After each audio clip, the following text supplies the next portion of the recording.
Hi all welcome to football arena. FIFA club world കപ്പിന്റെ കലാശ പോരാട്ടത്തിൽ ഒട്ടും പ്രതീക്ഷിക്കാത്ത ഒരു തോൽവിയാണ് PSG ഏറ്റുവാങ്ങേണ്ടി വന്നിട്ടുള്ളത്. ചെൽസി എതിരില്ലാത്ത 3 ഗോളുകൾക്ക് അവരെ തകർത്ത് കളയുകയായിരുന്നു. മത്സരശേഷം ഒരുപാട് അനിഷ്ട സംഭവങ്ങൾ നടന്നു.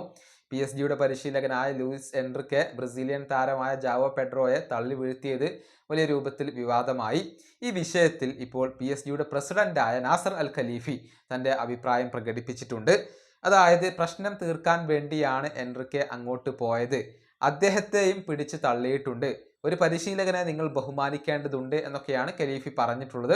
അദ്ദേഹത്തിൻ്റെ വാക്കുകൾ ഇങ്ങനെയാണ്: ലോകത്തെ ഏറ്റവും കൂടുതൽ അച്ചടക്കമുള്ള, ഏറ്റവും കൂടുതൽ ബഹുമാനിക്കപ്പെടുന്ന ഒരു പരിശീലകനാണ് ഞങ്ങൾക്കുള്ളത്.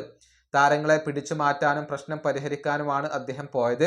മാത്രമല്ല അദ്ദേഹത്തെയും എതിരാളികൾ പിടിച്ചു തള്ളിയിരുന്നു. തീർച്ചയായും നിങ്ങൾ ഒരു പരിശീലകനെ ബഹുമാനിക്കേണ്ടതുണ്ട്. ഇതാണ് ഇപ്പോൾ നാസർ അൽ ഖലീഫി ഈ വിഷയത്തെക്കുറിച്ച് പറഞ്ഞിട്ടുള്ളത്.